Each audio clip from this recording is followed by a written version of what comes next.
infotainment edition of We All Be Radio, News, and TV, News Free Dixie for the 21st century.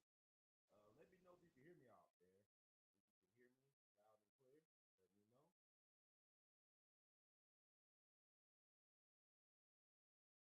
We all be in it to win it.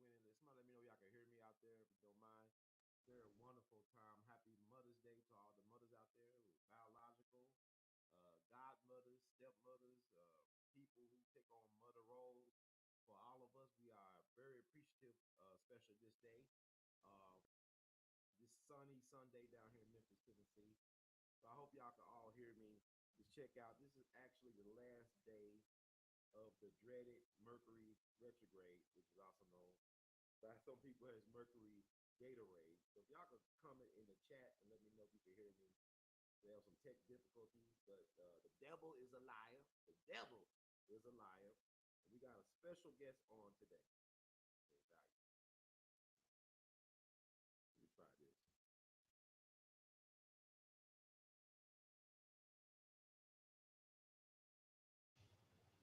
Can y'all hear me now? Okay. Can y'all hear me now? Let me know. Y'all can't hear me? Let me know. Can you hear me now? It's like I'm doing. All right, yeah, I've been having issues with my mic. Man, it's classic Mercury retrograde stuff. So I was saying happy Mother's Day to everybody out there, biological, step, godmothers, all that stuff. You know, if you take on a motherly role in somebody's life, we love you madly. Okay, we love you madly in the words of Great Duke Ellington. Got a special show tonight. Phenomenal, legendary music artist, entrepreneur, artist in his own right, extraordinaire. He's going to share his story. He's going to tell his story like a Ti is, man. And I'm very excited to have this young man on. So much living history in this one person walking around, and he has some unique takes on today's culture as well. He's a true elder statesman, music legend. I can recall listening to NWA back in the day. I know who NWA was and is, whatever. Y'all saw the movie Straight Outta Compton, I'm sure. Uh, okay, volume is good. Thank you, Sister Law Dog. I appreciate it. Yeah, I've been having issues with Mike, but it's a song called Express Yourself that NWA did, but it's based on an oldie but goodie. And we got the architect of that sound, of that unique sound, getting down with us today. He's going to explain the thought process behind that amazing, timeless classic. Express yourself. You can do it. Express yourself. So we're going to talk who I'm talking about. Talk about the one and only, the honorable living legend, Brother Charles Wright. And I'm going to talk about him in his own words. And we're going to post some links to how you could catch up with this young man because he's on the move rapidly. He is on the move. He is not resting on past successes because he knows that the best is yet to come. But let's talk about who is Charles Wright. Charles Wright, an influential songwriter and recording artist, emerged as the leader of the Watts 103rd Street Rhythm Band in the late 1960s. Born in Mississippi, Clarksdale to be exact. Clarksdale, we're going to talk about that. Clarksdale is an amazing place to be born, especially if you are a creative genius. We're going to talk about that with this honorable creative genius on the line with us tonight. Wright's Southern roots influenced his blend of soul, funk, and blues. He began his professional music career in Los Angeles, where he merged with the Watts 103rd Street Band, Rhythm Band, and signed with Warner Brothers Records. The band's success include hits as "Do Your Thing" and "Express Yourself." After disbandment, Wright embarked on a solo career exploring various musical styles. Wright's artistic evolution and philanthropic endeavors continue to inspire a new generation of musicians. Without further ado, boys and girls, scholars and laymen, to the initiated as well as the uninitiated, it's time to tune out, to tune in, to get in where you fit in with the one and only, the honorable Brother Charles Wright. How's everybody doing? Did they find they can hear us loud and clear? I mean, I'm sorry for the delay, sir. No problem. Mercury retrograde is a beast. I don't know if you know. Yeah, all right. That's cool. How you doing? You looking cool. Speaking of cool, you look like, if cool was a person, it's Oh, you. How you doing, Mr. Wright? oh, come on now. All right, I'm doing fine. Thank It's an honor to have you on. Like I said, like I grew up, I didn't know, that the architect behind that sound the NWA used for their song Express Yourself, Mr. Express Yourself. I had no idea you was from Mississippi all that time until like recently. you. Some people in Mississippi have no idea. It's how, nothing. Say that again. yeah, how was it growing up in Mississippi back in the day in Clarksdale I in have a particular? book out, called Up From Where We've Come. And it explains all of that thoroughly. It was terrible. Actually, we're from 9 miles out of Clarksdale, out in the cotton patch. Yes. And my father had a sharecropping situation with an old guy who was mean as hell. And we went through hell for the most part from the moment I can remember until basically a year before I left there. We moved into town a year before we left. And we probably wouldn't have left. And my mother had to come out here to visit my sister who had escaped, her and her boyfriend, her husband. And she was never happy again when she got back. And she was always threatening my father to take the girls of the family, which there were 6 of those, and leave the cotton patch, because we were. Thing about sharecropping is you never catch up. Mm-hmm. You're always in the hole, man, and we'll be struggling to get out of the hole. After I got to be about 8 years old, my father demanded I pick 100 pounds of cotton, or he would whip me. I never could pick 100 pounds of cotton. I could pick 85 pounds, 90 pounds, 92 pounds. None of that meant nothing. I had to have 100, so I got a lot of whippings. So while my father's trying to get out of the hole, because we could never get out of the hole. It was designed so I know that now, so we would never get out of the hole. So finally, my father and my family, we moved out in the middle of the night, out of the cotton patch into the Clarksdale. Mm-hmm. And the vicious person who kept harassing my father, he had the police on his side and everybody. And my father couldn't get a job in town. My mother had a job at the laundromat, making $9 a week. But that wasn't quite enough, so I had to go get a job. I got a job on a laundry truck. And then one evening, you should read my book. I shouldn't be telling all this. One evening, my mother came home, and she'd been threatening to come to California with the girls all along. And she came in storming mad that evening. And she was bawling my father out and telling him he could stay here if he wanted to. And with the boys, but her and the girls were leaving. And she started packing a suitcase. My father, what's wrong? She said, those dogs out there follow me, talking all under my clothes. And you went and asked me what's wrong. My father went to the curtain and looked out the window, and these 2 cops were passing by. One of them had his hat over his head. He was laughing. They had been harassing my mother. She was walking away home from work. And she left and took the girls. So my father got to struggling and selling everything he had. And about 3 or 4 months later, there was only three of my brothers, and I left. There were six boys, but only three of us was left. And my father took the three of us. We boarded a train to California.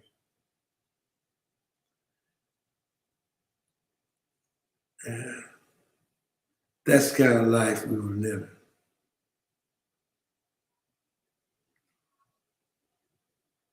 Are you there? Where's my host? Yes, sir. I'm here. I just making sure Don't that let I me put. plug your book.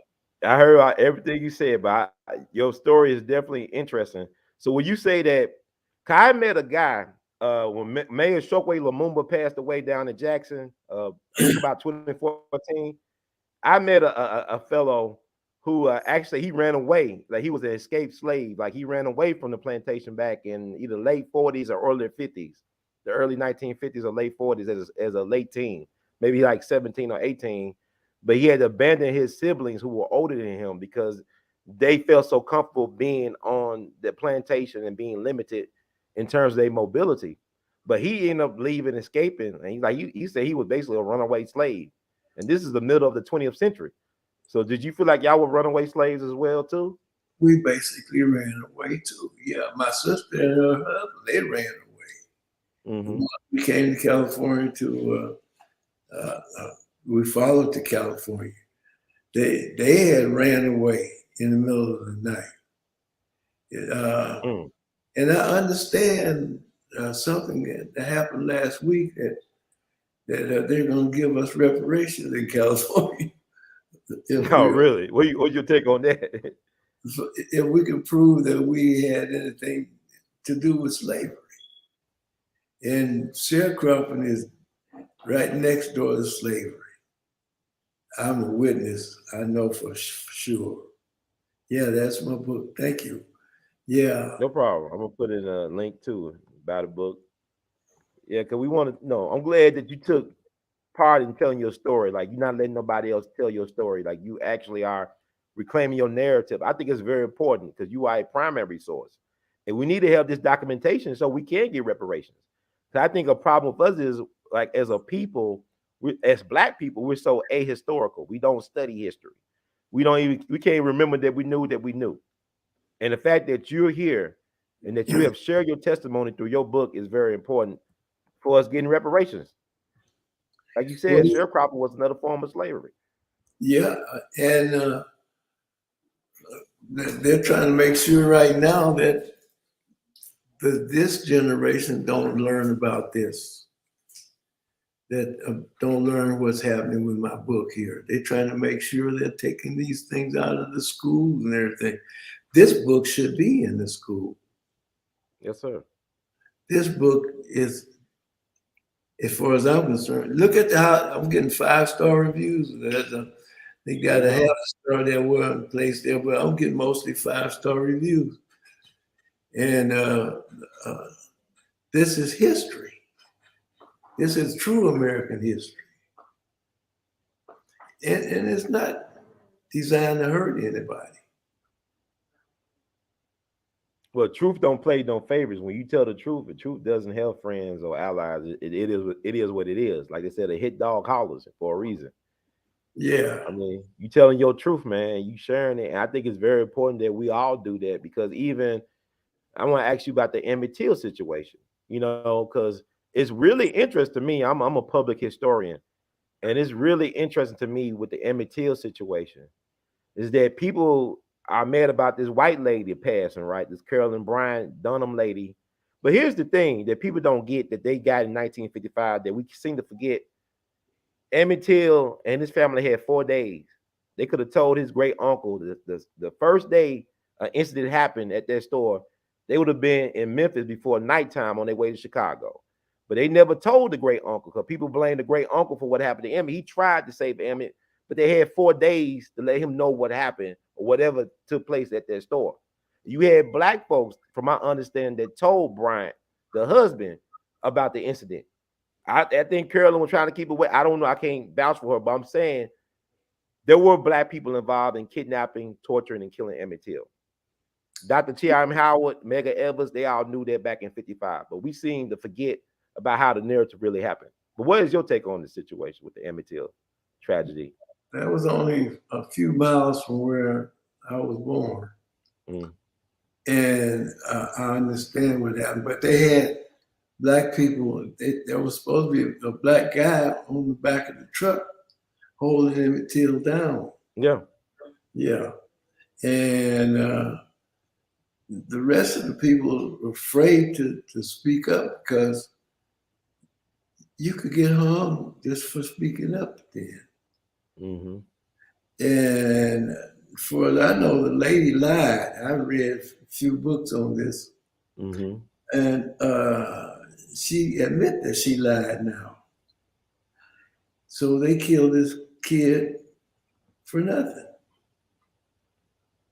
Yeah, it overdid it. I actually read her manuscript that's supposed to be released in 2037. I had a connection that gave me the manuscript to read. And basically, I mean, my thing about that situation is that nobody gets away with anything in this lifetime. It's called karma. And she That's went my, through a lot of hardship. that's my philosophy, Yeah. man. Good. Well, she went through a lot of hardship. I don't know. I ain't read that one. No, but she lost husbands, she lost sons, she lost children, died prematurely. Roy Bryant died. He had got a welding job down in Louisiana. He became legally blind from working that type of work. Him and his brother J.W. Malcolm got ran out the Delta after they confessed in Look magazine to William Bradford Huey. The white folks knew they were guilty as sin, but when they confessed and started bragging about getting away with it, the blacks and whites, basically stopped doing business with Roy Bryant and his brother J.W. Malcolm. So they ended up going to Texas and places like that, Louisiana. They both died of some type of form of cancer, like 10, whatever, a couple years, 10 to 15 years apart. Roy Bryant was interviewed by the Clarion Ledger back on the 30th anniversary of the Emmett Till killing. And he told the Clarion Ledger, because they found him back in the Delta, he had a grocery store of all things among a majority black population. And he told the Clarion Ledger this, I ain't gonna never forget. He said, back in the 50s or 54, black folks were afraid. But today they're not afraid, but they do not know. Because if they knew who I was, I would be a dead man. See, what's the point of being fearless and being courageous if you don't have no knowledge of self or what came before? That's my issue. Like, we're very ahistorical when it comes to what we went. I mean, I remember, Chris Webber daddy is from Tunica County, right? Yeah. I remember this interview. He said the reason why he left Tunica County, Mississippi to move to Michigan was because his best friend got lynched. And you look at the Williams sisters' father, who grew up in Louisiana. He talked about how one of his best friends got lynched over stealing a chicken. So this is your era. This is what you came through, brother. And like, I want to appreciate you for not giving in or out or up on what you really believe in, believing in yourself and making your dreams real. That's why it's so important to help people like you on platforms that I do and bigger platforms to get this information out there, because you are not only a survivor, but also a thriver. And so we need to get that home. You're not a victim. Because my problem with critical race theory, that as they try and do it now, not what you're saying, but they want to victimize us and traumatize us and not tell all the whole stories about the ones who did fight back and got away and was able to not only survive but thrive. We need to talk about those stories as well. So this is why we should be studying your life work and what you have done and came through in schools. But schools are not responsible to teaching you about who you are. Your people are responsible. Your village is responsible. But what do you do if you're rootless? If you're a rootless people, if you're a homeless people, where do you go to get knowledge of self? Unfortunately, we don't like to read. Mm-hmm. And in the white population, the people who are running things actually, they don't allow us to have heroes, really. I had a partner named Melvin Van Peebles. Mm-hmm. He made a movie, Sweetback. Yeah, I remember. Yeah, It was a black hero. that's right. The script was no bigger than that. I remember he brought it to me one night, and trying to get funding to make the movie. I turned him on to Bill Cosby, and he got the funding. I don't want to go into all of that except for the movie. The movie turned out, Melvin, he went off into the desert. He ate raw lizards. He took a challenge from a motorcycle gang, and he won the challenge. And, Yeah. and all kind of stuff. And then they brought the dogs on him, and he's about to cross the river into Mexico. And when the dogs ran off in front of them, when they finally came up to the dog, they all had their throat cut and they floating in the water, and Melvin was gone. They couldn't have that. So they come up with Superfly. Right. Which turned the black neighborhood upside down. And it was one of the worst things that ever happened to us. We think it's something cool, but Superfly was devastating for the black neighborhood. If you think about it, they brought dope back not back in, they brought the kind of dope in there that was never in there before. Cocaine was something that was outpriced for us. We just couldn't afford it. But all of a sudden we got cocaine, and then eventually crack, and all the other bad things they did. They gave this guy a car, and it was,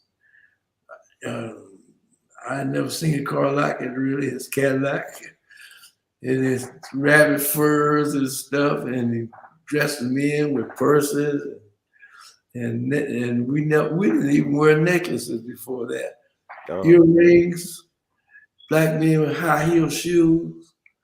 I mean, Superfly turned us bottom side upwards, but we don't recognize that. So I don't know how to end this point, but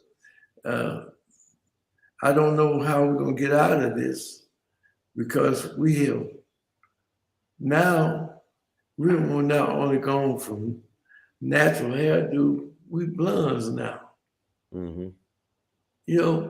Where are we headed? We don't have a plan. Every other race on this planet has a plan. The Hispanics coming back to take their land back. Everybody's got a plan. What's our plan? Have we got a plan?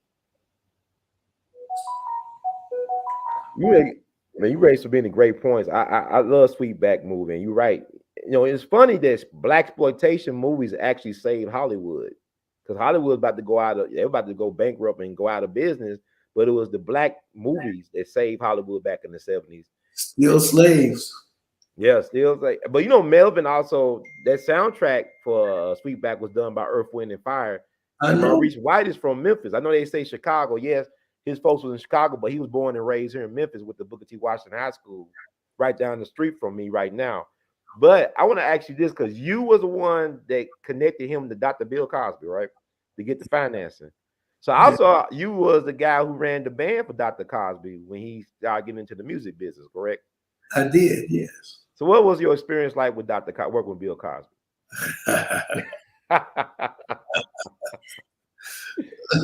Don't get me started, man. We feel free, or we want to hear, because this is because like you got a story to tell, but also I think you're fair in your assessment of said story, because you know what happened to him recently is his fall from grace. And this is 8 years. Yeah, and this is what I'm against, what happened to him recently. And I've always said it was going to happen. Oh, wow. Okay. But I don't like the way it happened. And I know you're confused behind that, but Cosby did something to me that I don't even want to discuss on this show today. And I always said that something was going to happen to him because of what he did to my career. Mhm. He lifted my career at first, but then he destroyed it. So Wow.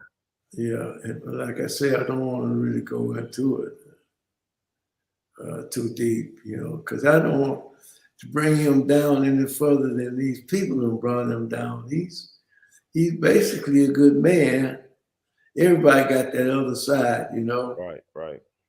And I saw some of the other side. Basically, that's it.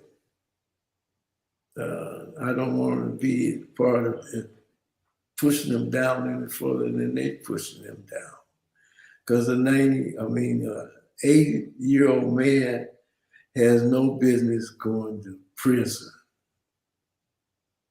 with the rest of the killers and the robbers and thieves. Mhm. He shouldn't be in no prison like that. Mm. So you think that it's funny that you say that because the powers that be made sure that Carolyn Bryan Dunham didn't die in hospice care in prison. The one who helped kill Emmett Till. Like they made all excuses for her not going to prison at her old age. And Cosby had all type of health issues, and he was in prison during COVID, and he still made it out some type of way. I had a chance to talk to him on the phone for about 30 minutes through his publicist. Like the same summer he came out. And why I said to him, which is interesting, like what you said basically he is a good man, but he got his flaws like any other human. He got a dark side like all of us do. But like he brought up the pound cake speech when we was talking about, I said, Dr. Cosby, I can remember when I was in college back in the early 2000s that I gave you your props because you boycotted Cincinnati when all them black men were being killed by the police up there. Like he did an economic boycott of Cincinnati as a celebrity, refused to do any business in the Cincinnati area. And he said, "You remember that?" I said, "Yeah, because we gotta be fair and balanced how we critique people." And I think that even though you had a bad experience and it cost you some career advancement, you still felt like he was done wrong by how the way he went after him. And He, I give you props for that, for being fair. he's done some great things, man. Hmm. As a matter of fact, during the crack era, he was the only thing we had going positive for us. Right. His show with his doctor, uh, I can't call the doctor's name now. Dr. Huxtable, you talking about like the Cosby's? His Huxtable show was the only positive thing we had going for us, for as I could see. And it was very positive.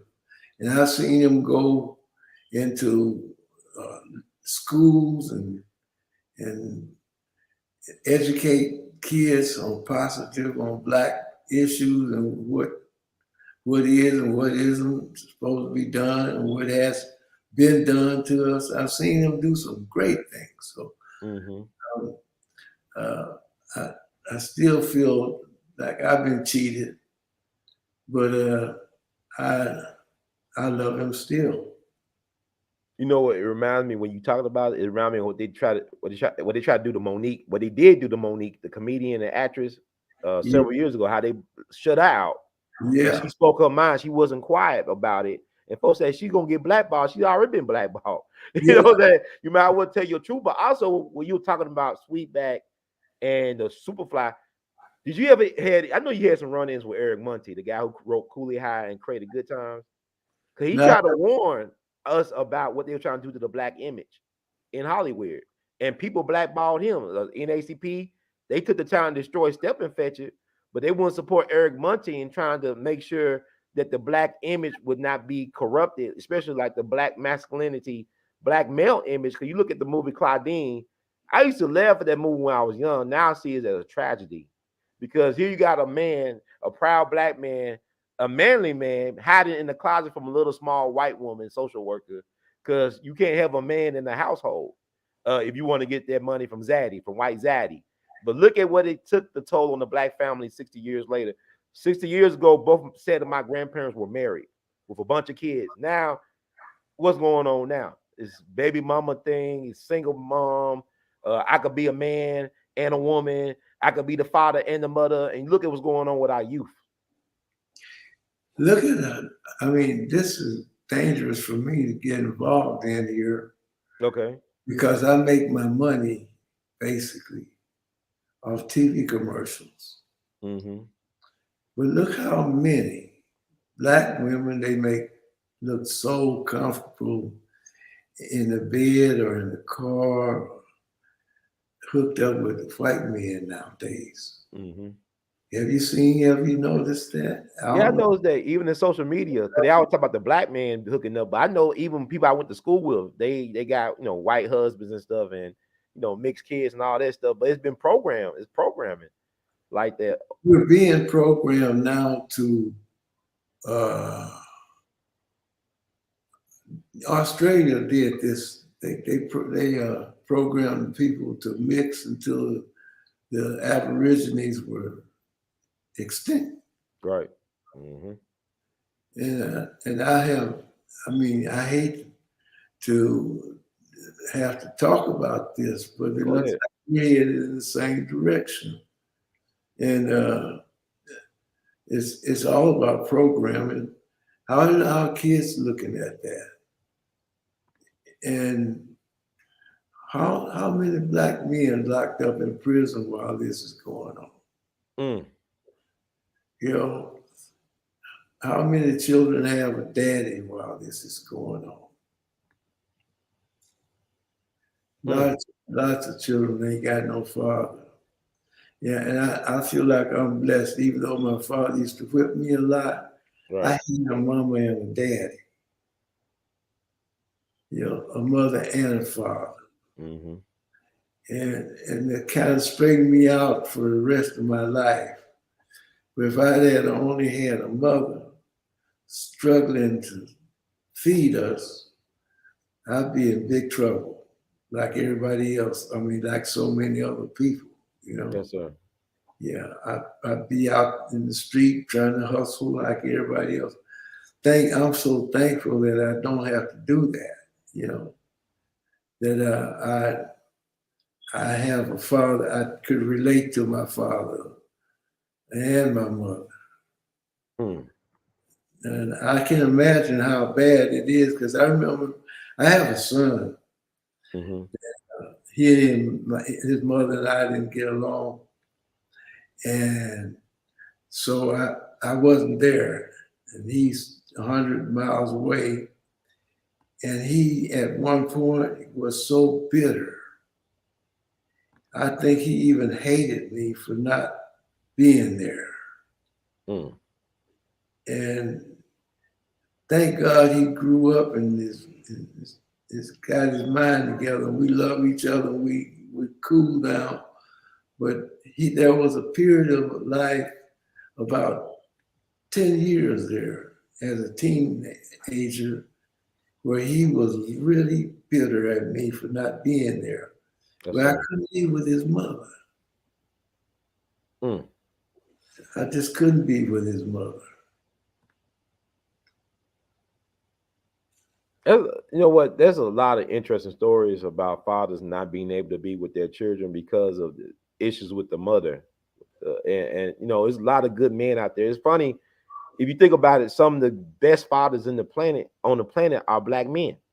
If you think about, even go to Joe Jackson, you talking about your father. I'm thinking about Joe Jackson. If it was for Joe Jackson, there would be no Jackson 5 or no Michael or no Janet. Come on, man. He put the Absolutely. discipline. I mean, he Yeah, came from a different generation, but yeah. he had a love for his children, I believe. You don't hear about them getting in trouble and stuff like that. I mean, people have issues. Everybody have childhood trauma and issues like that needs to be resolved. But you think about Tiger Woods, his father made him who he was. You think about the Williams sister. They We, did. He took beatings from gang members in L.A. just to yeah, make sure his kids had a place to play. yeah. So black men, we are proud. Even John Thompson. I remember when March Madness, when his son had that run in the Sweet 16 some years ago, and they wouldn't give credit to John Thompson, his father, who helped give Allen Iverson so many brothers a second and third chance. They gave all the credit to the white coaches and his mentor. His dad one of the greatest basketball coaches of all time.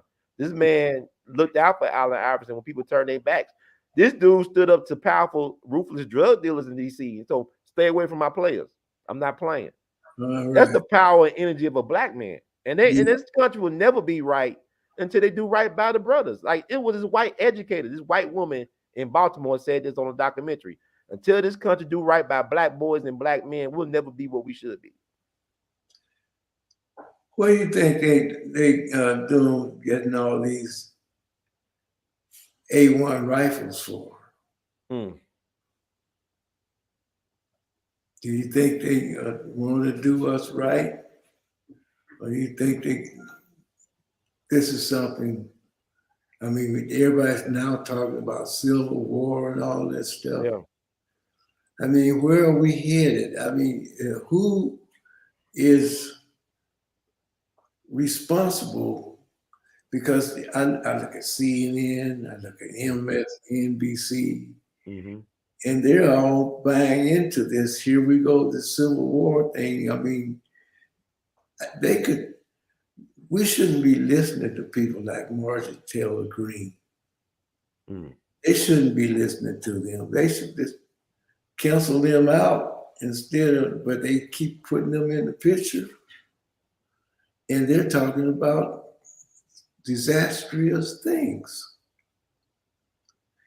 And I think it's something that should be more.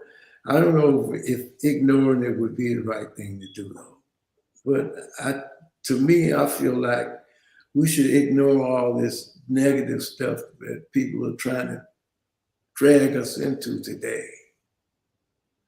And we shouldn't even be talking about this, but Well, I feel like, yeah. somebody has to. I'm sorry. That's it. Now you shouldn't apologize for it. It needs to be talked about. I think this is very constructive the way you're talking about it. And we should be able to agree to disagree and still be agreeable, as far as like being civil in our disagreements. But I gotta ask you this though, because this is like, you Mr. Express yourself, right? I want to know how you felt about NWA using your song for whatever they did, well, hip hop in general, but in particular, how you feel about that, about them using that song, your song. I had uh, my royalties had dried up. Okay. I was at a point where I had even asked my wife to help me find a day job, Mm-hmm. working in a bank. And she gave me a guy's number, gave me his card, and I called him. We had an interview over the phone for about half an hour. And then he asked me when it was getting ready to hang up, what have I been doing? I told him music. He said, "You're not the Charles Wright, are you?" I said, "I think I am." He said, "Well, I ain't giving you this job. You got to keep doing what you're doing." I said, "But I need the job." He says, "I'm not giving you this job." Wow. 2 weeks later, my son called me. "Dad, you got a hit record." I said, I ain't heard it on the radio. I don't think so. He said, "NWA, they selling out the trunk of their car." I said, "I don't know nothing about that." So I hung up the phone. 2 weeks later, he called me again. "Dad, you got a hit record." So I walked out my door.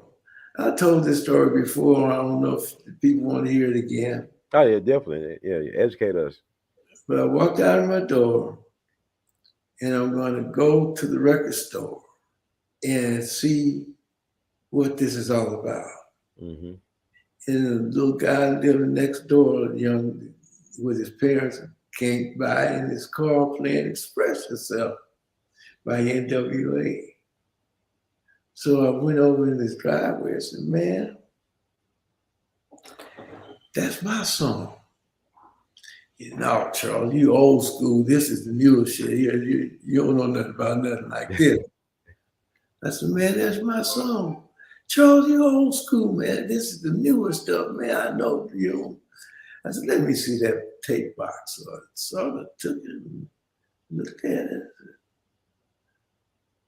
"Express Yourself," written by Ice Cube. He said, "I told you that you didn't know nothing about this." I said, "Man, I took the number off the tape, went in the house, called the company. The lady said, I told them I didn't think they could get away with this. She gave me Ice Cube number. I called Ice Cube and told him he couldn't be ripping me off of my property. Express said it was definitely mine. And I made it over $100,000 off of them for my next royalty check. So then, Oh wow. so I didn't like the record myself because they had put it through a computer, you know. Mm-hmm. But I enjoyed the money, to be honest with you. I don't blame you. Hey, you know, but they didn't get your permission. But it's a good thing that God worked it out for you. You had, you know, somebody looking out for you upstairs, whatever, in the universe.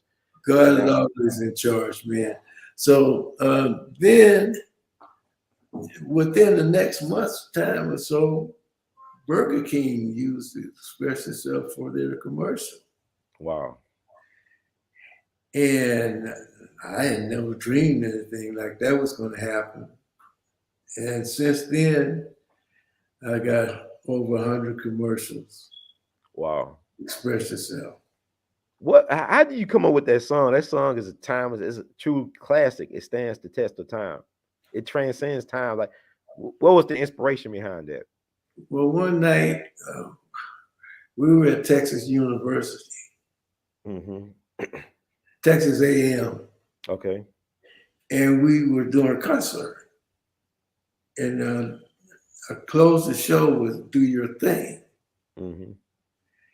And when the Do Your Thing ended, everybody kept clapping and stomping and screaming.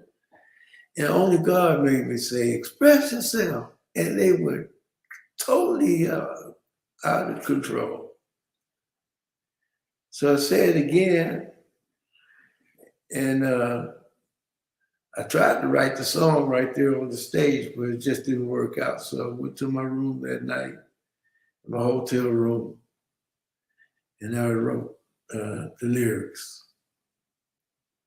to express yourself. We got a question. Oh, go ahead. I'm sorry. Yeah, somebody, Law Dog, she's a musician as well. She said, what about Dr. Dre? Were you consulted about the production? Sound like you were not, and you weren't. You didn't know they used your song. I had no idea. As a matter of fact, they've done things like went to the Rock and Roll Hall of Fame and everything. They didn't invite me. They didn't. Oh wow. Did a movie right here out here in Compton. They didn't invite me. They just don't invite me. Wow. So and what's the lady's name? Doctor was married to Dr. Dre. Sings. She's a singer. Oh, you talking Miss Chalet? You talking about she had a baby bow? Yeah, she used to be with him long time. She told me that Dr. Dre has made millions and millions and millions off Express Yourself in so many different ways. I don't know what they were, but she was there with him. I don't know. Now I heard online. So I'm gonna ask you they said online that you are Eazy-E's uncle. Is that true? I never met the man. But that's what they saying online. They say, Charles Wright is Eazy-E's uncle. It's all over the place. I know, but it's not true. Yeah, because if it was true, you wouldn't have, like you said, you would have known he would have went to you hopefully to use your song. Yeah. Wow. But I don't know. Didn't know Eazy-E. Yeah. I got actually a person that you did know, and I just this is amazing to be able to talk to you about your life, but also your friends or the mentors. I call them Jegnas, but the people that help you on the path. This guy right here, I don't think we talk about him enough. You know who that is? Oh man, that's the greatest man ever lived. That's Jesse Belvin, everybody. Yes, but Etta James said that he was a better singer than Sam Cooke. He would have been bigger than Sam Cooke. What do you think about that? Could have been. Both of them are great. Sam Cooke's from my hometown. Clarksdale. Yeah. Put him down. But Jesse Belvin, man, he influenced all of us in Los Angeles. Wow. Yeah, everybody wanted to sound like Jesse Belvin. When I called him and told him when I first heard him, that one sounded like he gave me some advice. Told me to get my own style and leave his the F alone. Now he But, was originally from Texas, right? Was he from Texas yeah, originally?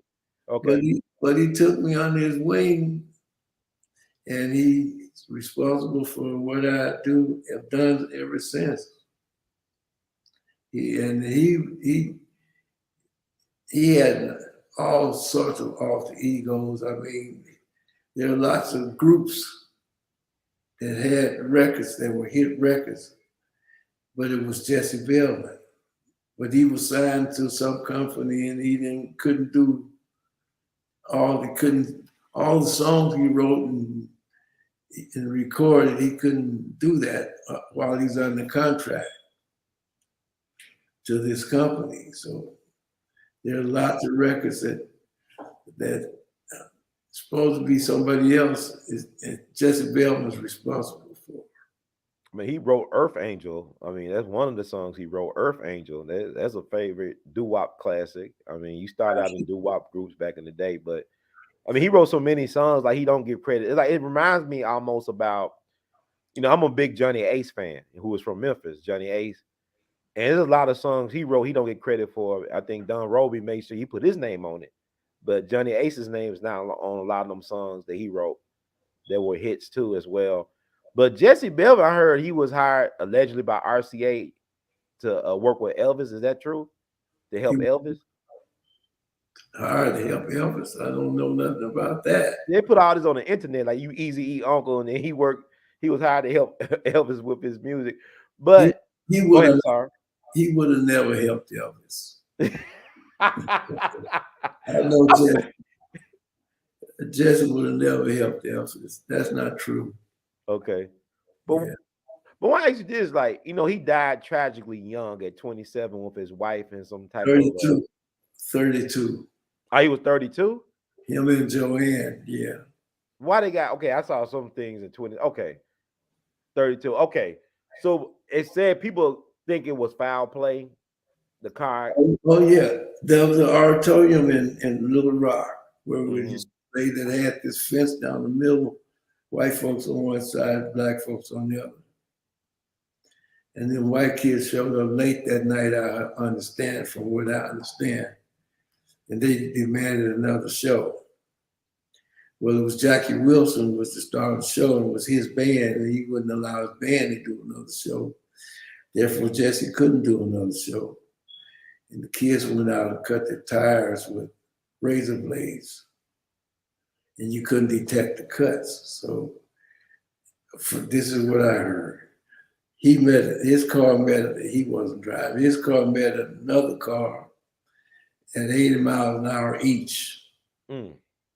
And it killed his wife, his roadie, and himself. The driver survived. Okay, I thought the driver died. I heard the driver used to drive for Ray Charles, and he had a reputation for drinking too much or not being responsible. Behind, I don't know. It was Ray Charles alleged. I don't know what to believe on the internet because you a primary source. You actually knew and heard things. But also, was Sam Cooke at that concert as well too? Was he performing as well with Jackie Wilson? No. And Jesse Belvin? Sam Cooke wasn't there. Okay, I saw the documentary though on they were saying that he was there or whatever. I don't know. But I do know it's like it was some fishy business with his car. But the fact that he wrote all these songs and he had sons, correct? He had two sons with his wife. Yeah. But the fact that he wrote all them songs, is there any way they can do to get like access to his masters or publishing? Is there any way they can fight or contest that in court? Did you Who's know? going to do it? His kids are dead. Who's going to do it? His kids are dead now? Yeah. I didn't know that. Oh wow. Okay. Man. Yeah, he had Jesse Belvin Jr. He tried to hold the stuff together. He got stuff on YouTube and everything. Yeah. So you say he passed on? He did, yeah. Oh man, I saw some of the YouTube stuff. Wow, I didn't know. Wow, Yeah. I interviewed the children of Little Willie John as well too, because it was a Detroit Free Look, Press Willie journalist that John, wrote. that's a tragic story too. Yeah, but these guys like, well, Jesse Belvin, like people say he was better than Sam Cooke. And then with Little Willie John, they said Jackie Wilson was afraid to come on behind him. That's Mr. Excitement, but he was afraid to follow Little Willie John. And then Little Willie John taught James Brown how to actually do Apollo correct. But Little Willie John was a bad man, but they don't talk about him. Little No, Stevie Wonder named himself Little after Little Willie John. no, Willie John was a motor scooter. He was really cold. I mean, he wrote some great songs too. Mm-hmm. Need Your Love So Bad, Fever. I love Fever, yeah. But Jesse Belvin was a threat to Jackie Wilson. Okay.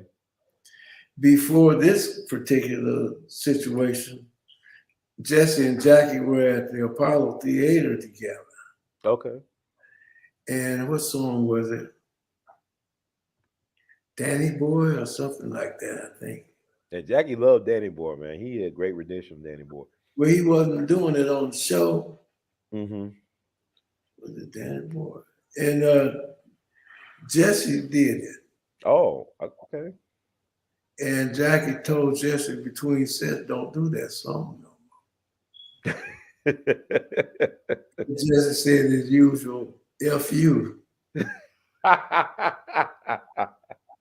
And they took Jesse out the show and sent him back home. Oh, wow. Yeah, I remember that. It was very disappointing. He didn't like it. He didn't feel too good either. That's interesting. Like people like that, you know, like he ain't take no stuff off anybody. It's kind of like Sam Cooke. I heard stories about Sam Cooke that sound similar to Jesse Belvin stories. Like I think Sam Cooke was down in Memphis and there was a white cop. You know, the car broke down. The white cop told him to move along. He told, "I'm Sam Cooke. I don't push cars. I sing for a living." Then he told the cop, "Ask your wife about me. She know about Sam Cooke." I think he said some stuff like, "What's wrong with me?" The white cop in Memphis. No, they arrested Louis Armstrong in Memphis back in the day before COVID. Well, You know, I know that sounds kind of risque, because Memphis, Clarksville is only 72 miles south of Memphis. That's right. And if he's from Clarksville, he ain't gonna do that. I don't know, think. but Sam, but they try to warn him about trying to own his own stuff. I mean, they took him out of here too under suspect circumstances. Like Jesse, it's like he was a very opinionated, stand-up black guy. It's like they don't like stand-up black men. I remember what was that, Lloyd Price? I believe he was on Sam Cooke documentary, The Great Lloyd Price. He talked about how Sam with the Fest Domino about let's own our own distribution and all that. And Fest Domino laughed and said, "No white folks treat me good, man. I don't know, want to own this." Allegedly, that would happen. But then with Otis Redding, he supposed to went into a distribution business with James Brown before they killed him.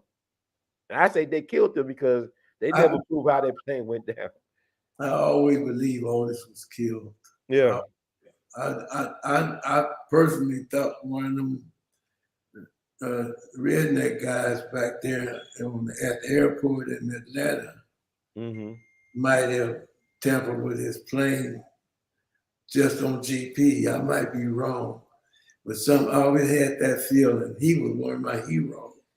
Yeah, I know you had a chance to meet him, right, or connect with him at all. No, I used to go to his concerts, but I didn't really never know him. But him and James Brown were two people that inspired me to truly try to get down. So you got down, you still getting down, so and you're getting back up again. You get down, get back up again.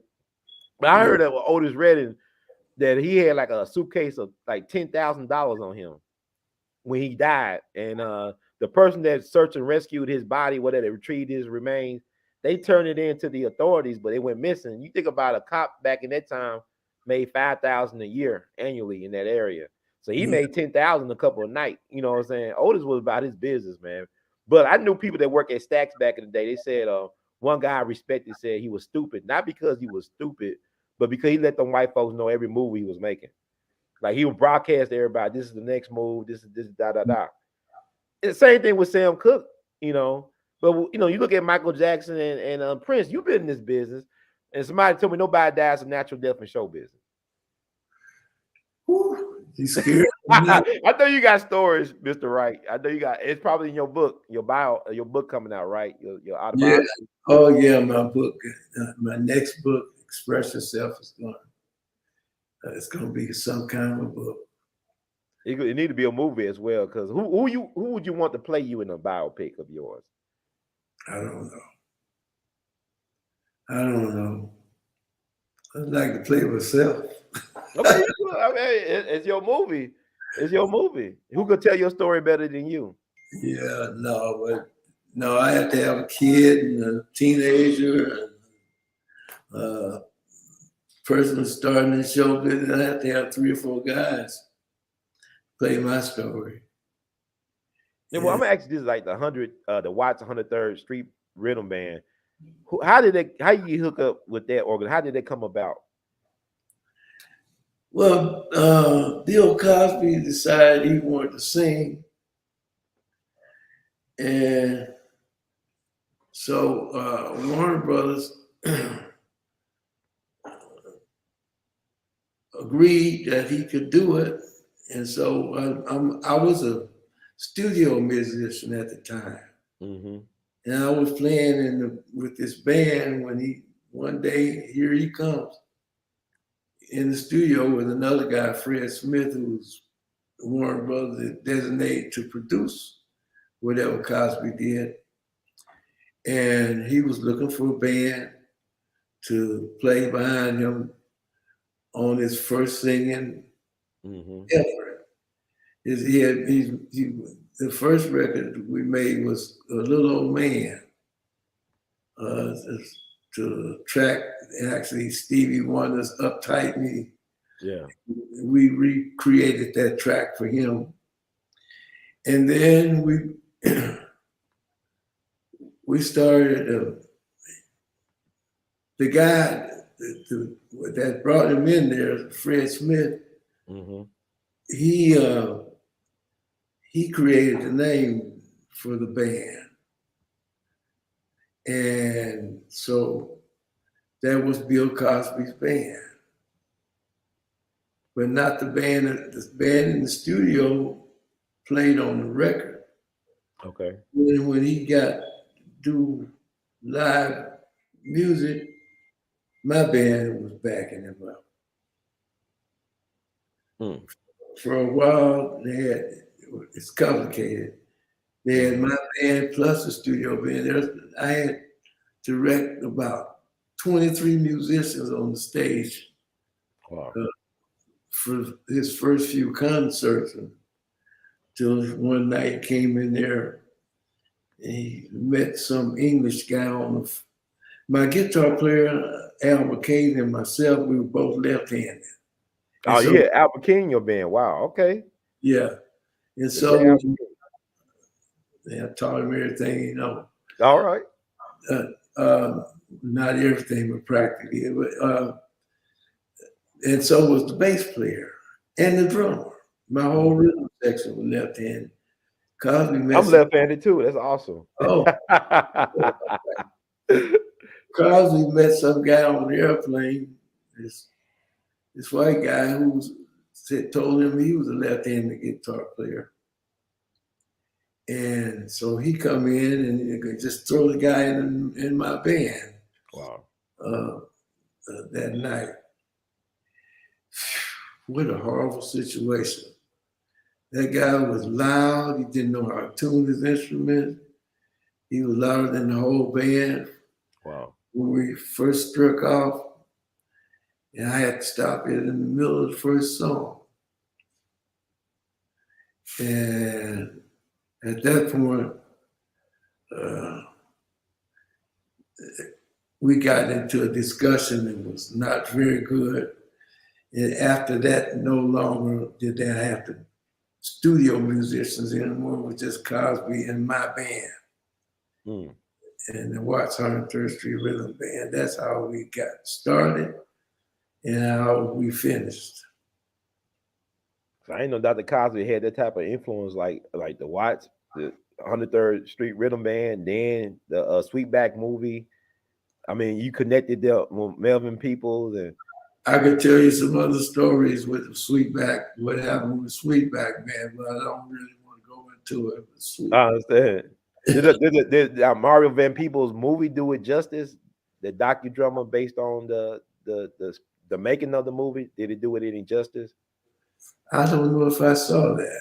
Yeah, he played his father. You know, he looks like his father, of course, but he played his father and how he was trying to make the movie. Like he had the Bill Cosby reference in there, you know, Earth, Wind, and Fire, and all that other stuff. I thought it was interesting. I seen the movie in college 20 some years ago, and it Mm. really blew my mind. And like you said, like it was like I look at NWA, like how hip hop has been weaponized against black people. They went from express yourself, I don't drink or smoke cess to the chronic. Like Yeah, Dr. Dre went from I don't smoke no weed or cess, he went to the chronic. You know yeah, what I'm saying? Like a couple years, like they use hip hop to destroy black youth. I mean, I'm a big Tupac fan, but now I see the point of C. Dolores Tucker and Reverend Calvin Butts. They ancestors now. But I see what the point they were making. But I couldn't see it then as a young person. But now I understand looking at what's going on with us as a people now. Like even with the black image, like how Eric Monty tried to warn people in the 70s and he was blackballed and betrayed by how they was taking the black family and the black men and weaponizing our image and our our culture against us. Like even the music, how they uh uh pervert the frequencies and the vibrations. Like even Kanye West talked about the use of the 808s and how they attack certain chakras. And you think about the fact that a lot of these rap songs are popular because they simple people like your music that has soul in it. They had a connection to the church, to the spirit. They sampling your stuff and Curtis Mayfield and James Brown and Marvin Gaye and Rita so they get a hit. But yeah, the lyrics are horrible. But go ahead. but all this is self destruction. Yeah. Because it's all when you destroy the soul in our music, which they done, they destroyed the emotion in the music. You destroying something that's very precious Yes, sir. that we need. It's not something that we want. We need. We see us going crazy and killing each other and the world going blowing up. It's because we done got away from the truth. Mm-hmm. We're lost. That the music, the soul music, everybody in the world trying to do it. All right. They might not be trying to do it right, but they trying to do it. This is America's probably major culture, and she's throwing it away. Mm-hmm. Uh, I've been fighting for years with the drum machine situation, trying to Okay. save it, but don't nobody want to listen. I wonder what is wrong that we can't understand that we need the spiritual part of music. Mm-hmm.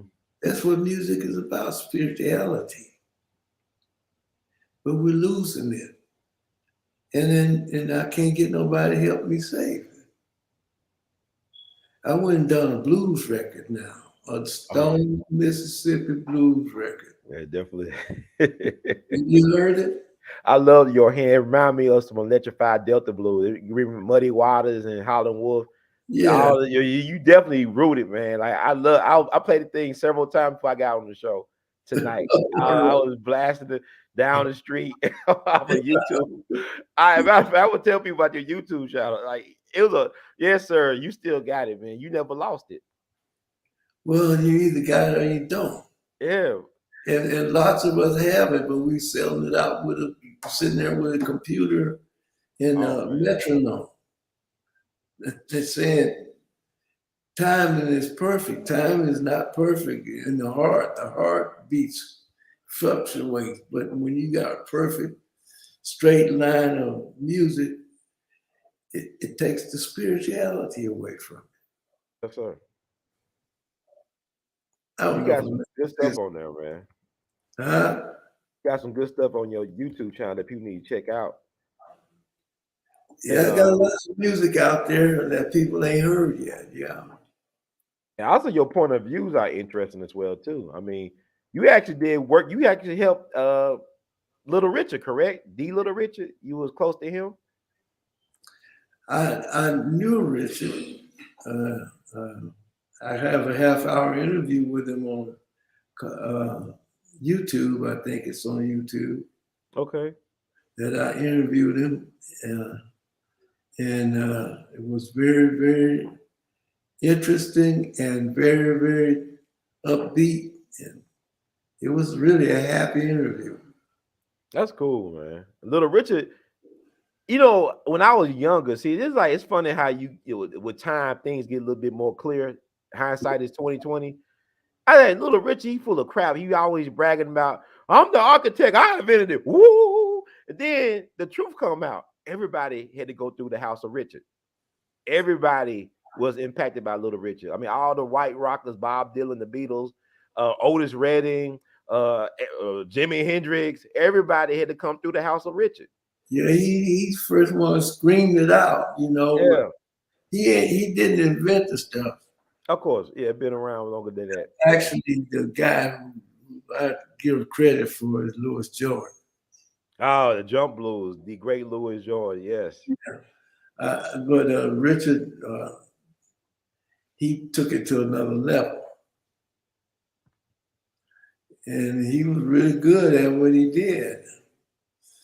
And but he had so many. He changed to a preacher, and he did this and he did that. I mean, he was a tortured genius, man. He was a tortured soul, but he was brilliant. And thank God for his complexities and dysfunctionalities, because we wouldn't have this great music. That's speaking to R. Kelly. I'm a big R. Kelly fan. I don't, you got look, white folks got Woody Allen and Roman Polanski and Elvis and Jerry Lee Lewis. They can separate their dysfunctional selves from their great art. Why can't we celebrate? I never been to a restaurant or barbershop or even a repast where somebody say turn that R. Kelly ish off. Everybody just start tapping their feet and step dancing, line dancing, whatever. So what's your take on the R. Kelly thing? And you just last week, 5 days ago, Yeah, I'm riding in my car, and I believe I could fly. right. Came on my radio. Man, what a song! Right. What a song! They locked this man up for some. This man shouldn't be locked up. No, I agree with you. Definitely. He got railroaded. Yeah. And I understand he couldn't afford to defend himself. I didn't know that. If there's any way I could have helped, I would, man. Yeah. Especially after I heard, really, I didn't really hear I Believe I Can Fly until the other day. Yeah. That's a stroke of genius. Yeah, he's brilliant. He got a lot more music left in him. That's the tragedy of it all. I still think he got a lot more music left in him to give. My favorite video was that stepping video of his. Oh man, that's quite a video. I mean, he's highlighted beautifully in there. I think there's some jealousy behind some of this stuff. R. Kelly is kind of a special dude. He is. I saw some Isley brothers interviews, like Ron Isley and his brother, I think Ernie. And I like the fact that they didn't throw R. Kelly under the bus. They gave him props what props would do. Like he helped, reintroduce their music to a new generation of folks. Yeah, and missed a big thing. But some Law Dog moderator of the show, she said Cosby has been helping Kelly. From my understanding, she said Bill Cosby is helping R. Kelly. That's good. That's great. But he had to go through his own personal hell, I guess, in order to see, hey. He probably would have done it anyway. Okay. Yeah, Cosby, like I say, Cosby is a great guy. Just dark side. Everybody has one. Yeah. and I fell in the shadow. Mm-hmm. I'm glad you like. I think that's important because I know I used to be a big baseball fan growing up. I know Ken Burns some years ago did this baseball documentary that people rave about, but he really villainized. He made our Ty Cobb into like Adolf Hitler or something. And Ty Cobb wasn't that. You know, I went to his museum in his hometown. I started doing my own research because somebody wrote a book about Ty Cobb, and they was going based on what Ken Burns and them said about Ty Cobb. But Ty Cobb was very generous. He had a lot of respect for black baseball players. Some of his favorite baseball players were like Willie Mays and Roy Campanella. And he said the white guys need to play more like the black guys. And he had a scholarship he started in Georgia that gave scholarships to this native Georgians, regardless of your color. But what happened was a guy was hired to write his life story, and he had a falling out with the guy. And he was trying to, go through the legal process, getting rid of this guy, and he died. So the guy took vengeance by making him into this monster. It was not tell the whole story of who Ty Cobb really was.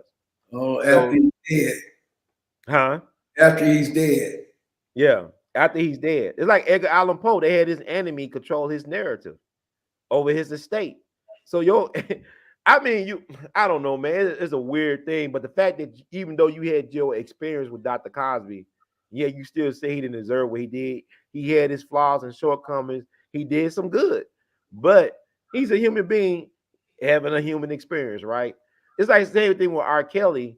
How you gonna? I'm gonna tell you something. I ain't gonna hold you up too much, Mr. Wright, but the state or the local prosecuting attorney where Bill Cosby's from, when this thing happened with that lady, he told her. I mean, the police investigated the situation as a criminal investigation. They couldn't find anything that was criminal in terms of what happened between him and that young lady. But the prosecutor told her, you need to file a civil suit. Maybe you can get some money through that, which she did. But my thing is the guy that succeeded him ran on his campaign platform that if elected, I will put Bill Cosby in prison, which he did. But it was like a lynch mob rule. It wasn't really anything logical behind it. Even the state Supreme Court in Pennsylvania thought it was BS how they did this to Cosby, but it was allowed to happen. And what people don't understand that Dr. Bill Cosby not only tried to buy a network a couple of times and they killed his son, but Yeah. also he's sitting on a lot of land that those energy companies want out in the East. They want Yeah. his land to build pipelines and stuff on. And him and his wife was fighting to fight against. They were land conservationists. They were trying to conserve the land for future generations, and they got into it with them energy companies right around the time where all the allegations started coming back up again around 2014. But anyway, Cosby did more good than he did bad. right. And Cosby, I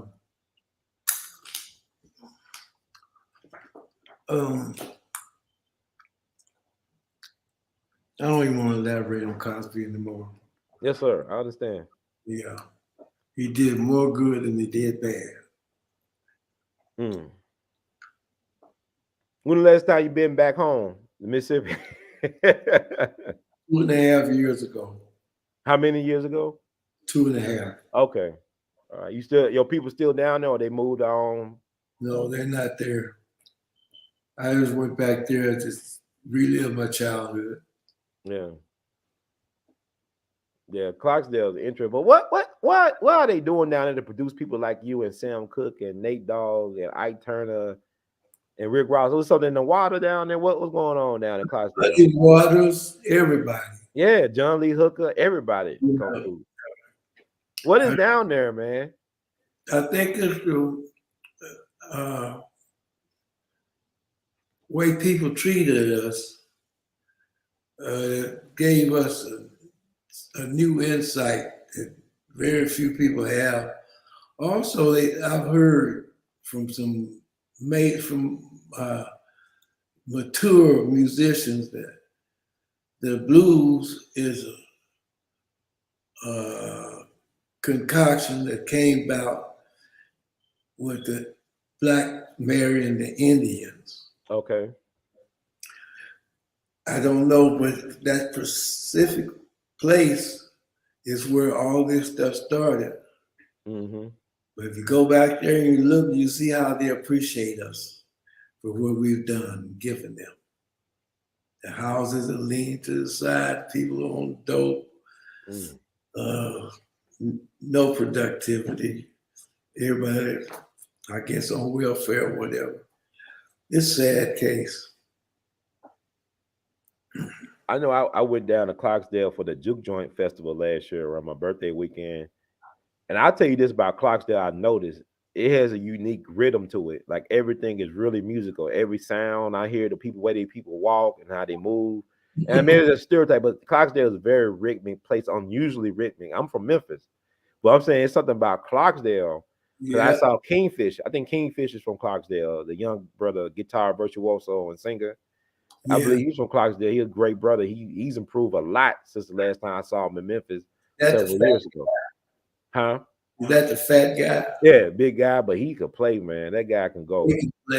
Yeah, he Yeah, can. he can go, man. I was amazed, but it's something about Clarksdale, like you said, because WC Handy used to live in Clarksdale. They still got his home down there. That's when he had the blues. He kind of discovered that epiphany about the blues down that area. Then you Yeah, got the Dockery Plantation.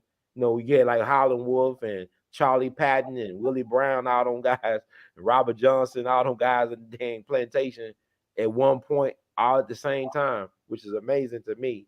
But I look at Mississippi is such a weird place because all these great people come out of Mississippi, black and white, but the hellish conditions for some of the people had to endure, which is interesting. But like you said, maybe that resilience and that standing your ground or doing what you do regardless of the odds against you makes those people come out of Mississippi so great. 'Cause I even think about Fannie Lou Hamer out of Louisville. The president of the United States was so afraid of her not only speaking but singing.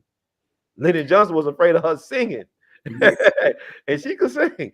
I mean, Well, like put the fear of God in you. But I'm just saying, man, this is so weird to me that like we think we have progressed. 60 years ago, black folks were more together than we are now. The black family were more together. You had black men that were men leading organizations. You may not have agreed with their politics or philosophy, but you had hetero black males in front of organizations trying to get stuff done for our people. You don't have that no more. You got black dudes in dresses, don't want to be men. But Lord, it's sad, man. You got this black mercy. patriarchy thing going on. Have mercy, have mercy, have mercy. But like I said, we got to get a plan. We don't Yes, have, sir. until we get a plan, we're going to be continue headed in this direction. And we got a lot of people against us now, Yes, sir. just on general principle. White people talking about white supremacy and shit. Excuse Yeah. my expression. No, you good. You good. You it's safe space as much as I can.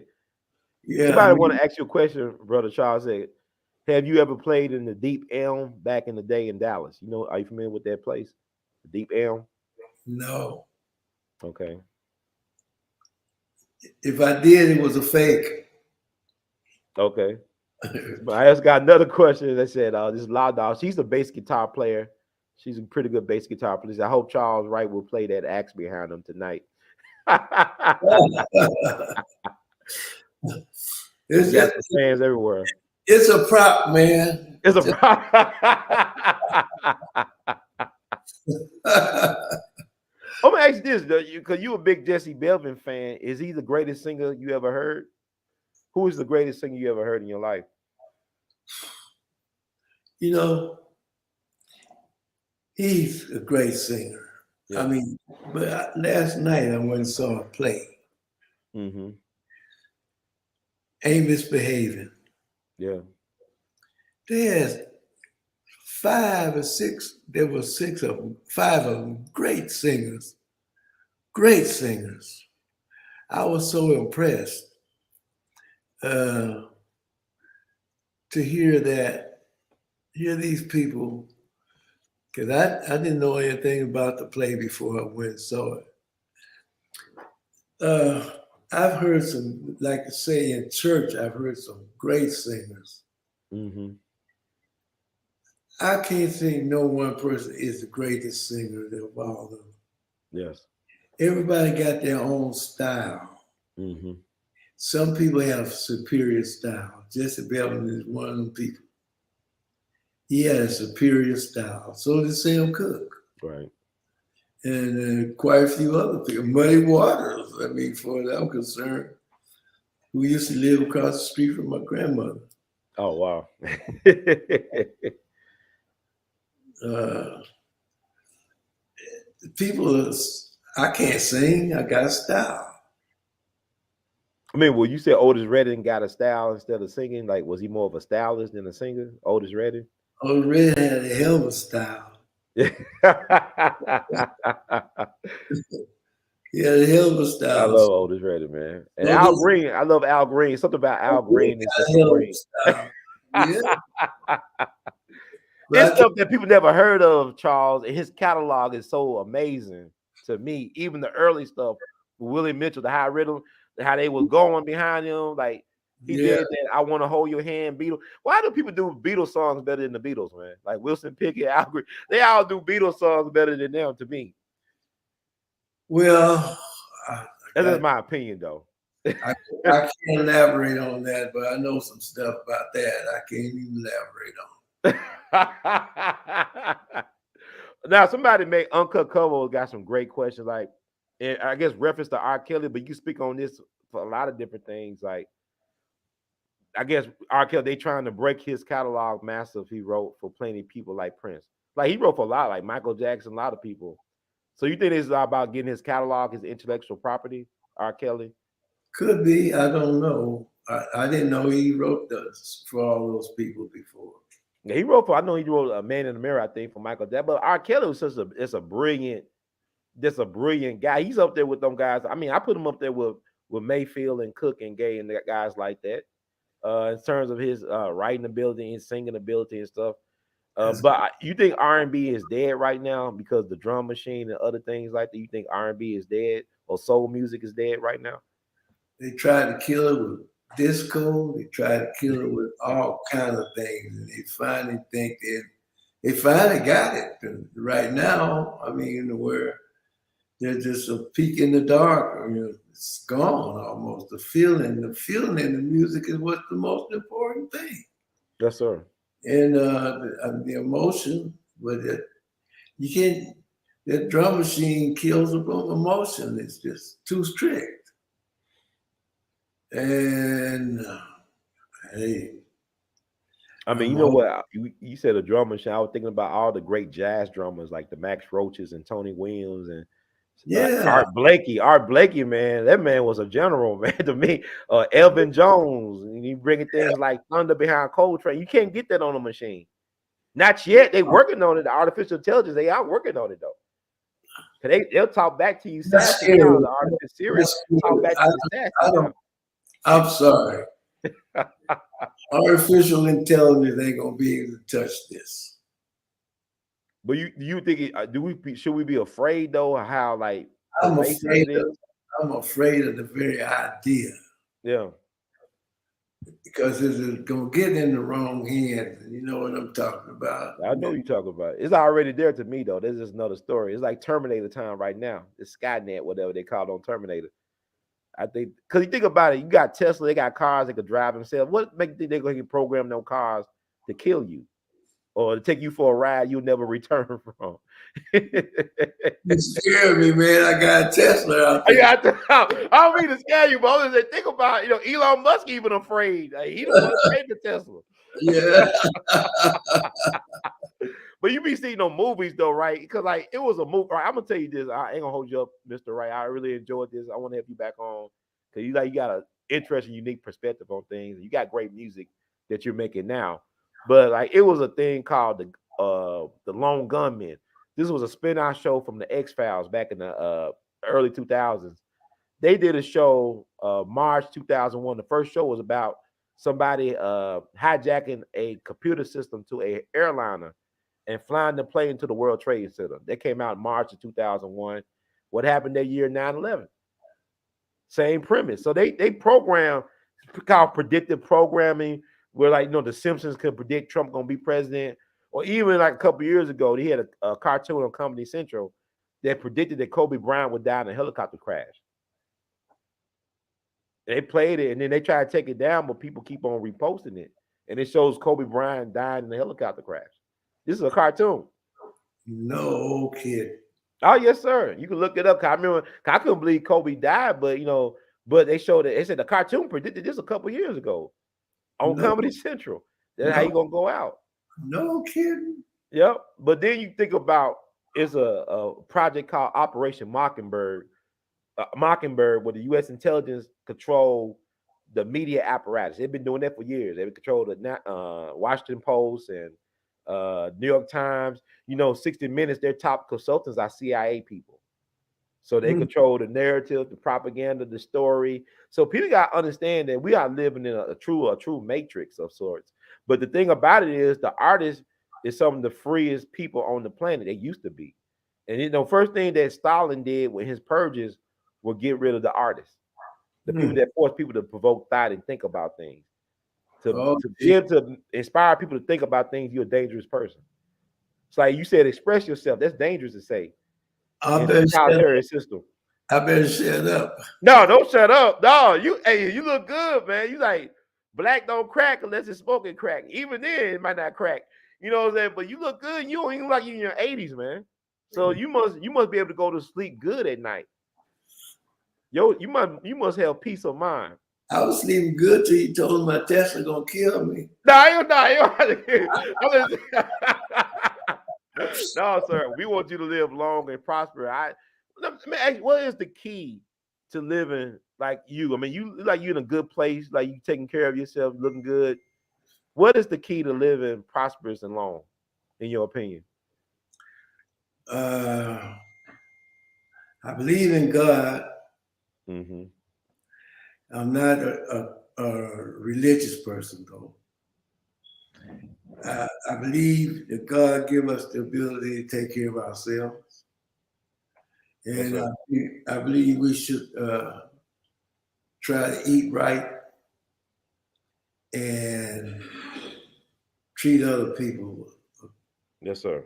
right and be a giver instead of a taker. Yes, sir. And when you give, it comes back. Yes, sir. So I want to thank you, brother Wright. We're gonna have you back on again. I hope you be willing to come back on with us again. And how is your album available now for purchase, or is it in the process of coming out? No, no, it won't be out for another 6 weeks or so. But your hand is out. Yeah, your hand is it got my hand tapping, slapping. I love it, and we're gonna promote it. And I want to thank you so much for taking time out your busy schedule to sit with us on this Mother's Day. I want to thank God for your mother having the foresight and wisdom to get you out of Mississippi so we could hear what you had to hear from you, for getting the message out. I'm gonna stay express myself. I want you to continue to express yourself because, in the words of Duke Ellington, we love you madly. So keep on producing and pushing, sir. Thank you so much, and thank you. And I hope you and your audience do enjoy this show. It was awesome. All right. God bless you. Yes, sir. Thank you so much. All right. All right. And thank y'all for listening to. I mean, this was a pleasant surprise. Like, I actually been a fan of Mr. Wright one way or the other because of the NWA sampling his music, and thank God they did sample his music.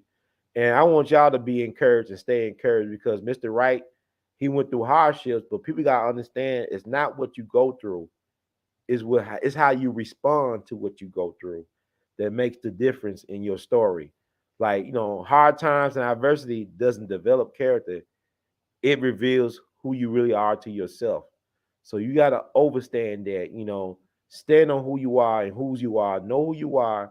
Don't compromise yourself or your expression to make people feel better about themselves or to feel bigger and more dominant over you. Because, like, this little light of mine, I'm going to let it shine. And when you let your light shine, you amplify the lights because you give people courage to step out on faith and let their light shine, to express themselves. Because to me, all quite frankly, to be a genius, you don't have to be the smartest person in the room. You just got to be true to who you are and to your calling and to live out that truth before the world. That's how you save people, by saving yourself. You don't save people all the time by throwing out a life raft or whatever you do. You save people by being true to yourself and being unafraid uh it to fail, because the only way you can fail is if you stop trying. So keep on trying until you do it and do it well. But always express yourself, because if you don't tell people how you feel, they're gonna think you enjoy getting mistreated or disrespected or underappreciated. So Mr. Wright is an amazing guy, and please check out his YouTube page. Let me see. I think it's his YouTube. Yeah, subscribe to that, because he got not only great music, original music, but also he has a very unique perspective on things. He's not an old fool. He's an elder. He's not an older. He's actually an elder, because he learned from the experiences in life. And sometimes he put it in a song. Sometimes he just podcast or vlog it, as they call it. But yes, follow him on YouTube, and also let me see what else. His main website, his official website, is a good place to start to find more information as well, too. Let me see, find it.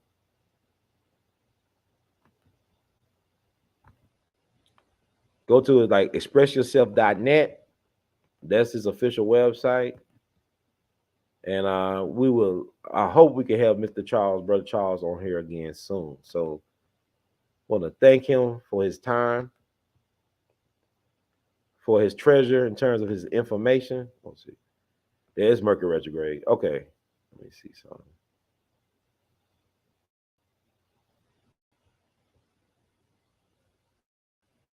So I'm gonna post that in the chats, the link to his website, official website, expressyourself.net.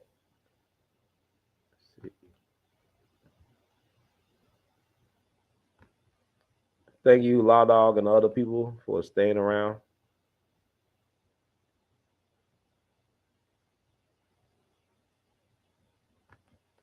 Yes, go on his YouTube channel, look up Your Hand from his YouTube site. It's worth the listen. It's amazing. Amazing. He had me tipping and tapping, going down the street. I had it on repeat numerous times. So,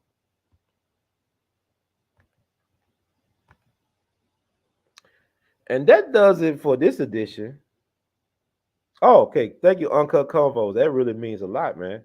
Or her, him or her. I don't know if it's a man or woman, or you a day or damn man. You find some of the most amazing people that people look over are not the main characters in the storyline the media tried to push. I thank you for that. I really enjoyed, talking to Mr. Wright. Great man. And thank you for listening, for your great questions that I had the chance and pleasure and honor of, letting him answer, presenting to him. Oh, Shocky Shock, what's up? Thank you for tuning out, to tune in to get in where you fit in. And we all be in it to win it, man. No limit lane, man. Thank you. So, thank you, Mr. Charles Wright. That was very special to share your story of music with us all. Yes, he is a great man. Thank you. Thank you. Great show, man. I appreciate it. Oh yeah, your hand. That's authentic. Uh, it's like Delta blues electrified. It's like the Chicago blues is basically Mississippi Delta blues with electricity, with electric guitar. So when I listen to that song, it reminds me of the Muddy Waters, the Howlin' Wolves. That Mississippi Delta thing is still strong, man. It's strong. Them Delta blues are something else. And what I love about Clarksdale, like even like Morgan Freeman's Ground Zero Blues Club is in Clarksdale. Now it's touristy and gimmicky, but it's not gimmicky when it comes to the music, because you got authentic Delta blues musicians performing there on a weekly basis. That thing gets going, that juke be jumping and all that stuff. So it's very much great.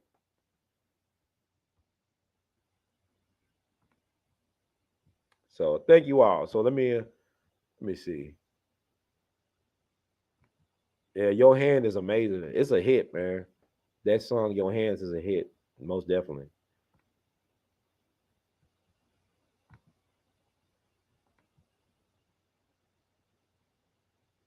No, I got some of the law dog. I got some of the questions in. Yeah, I asked some of his questions, especially about the R. Kelly catalog.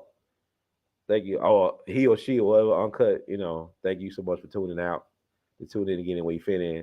But let me do the disclaimer for the channel.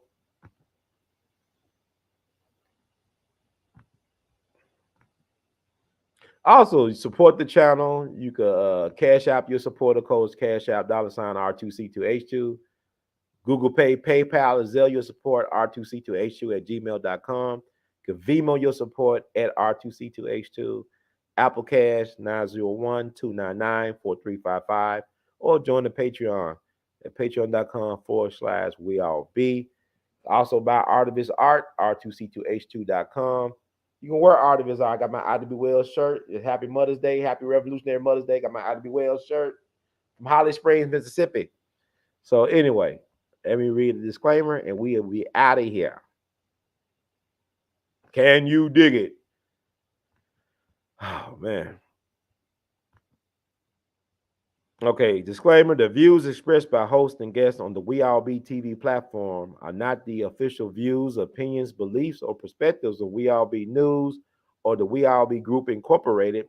We All Be News is an organization that thoroughly believes in supplementing the information narrative that is usually supplied by the corporate news entities with those viewpoints and expressions which may be marginalized or ignored for a plethora of reasons.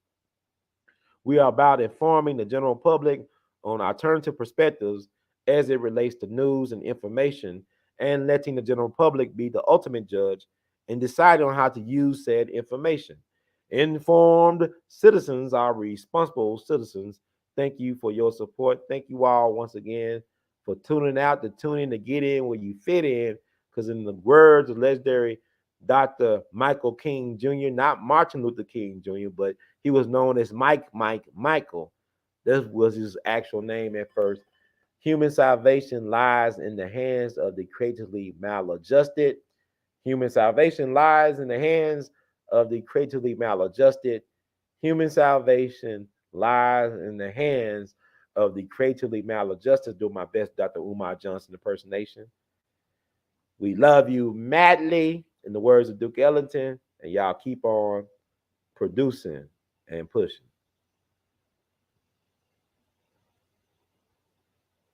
So I'm just, yep, they got a lot of history. Okay.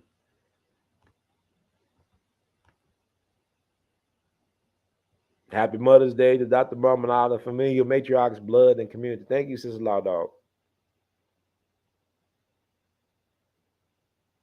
Okay, thank y'all. Y'all have a good one. Till the next time. Let me pull this. One love. I think I got it. It's kind of like a heart, right? Let me think. I got the heart. I'm trying to do a heart thing. This is weird. Okay, one love. I got it. One love.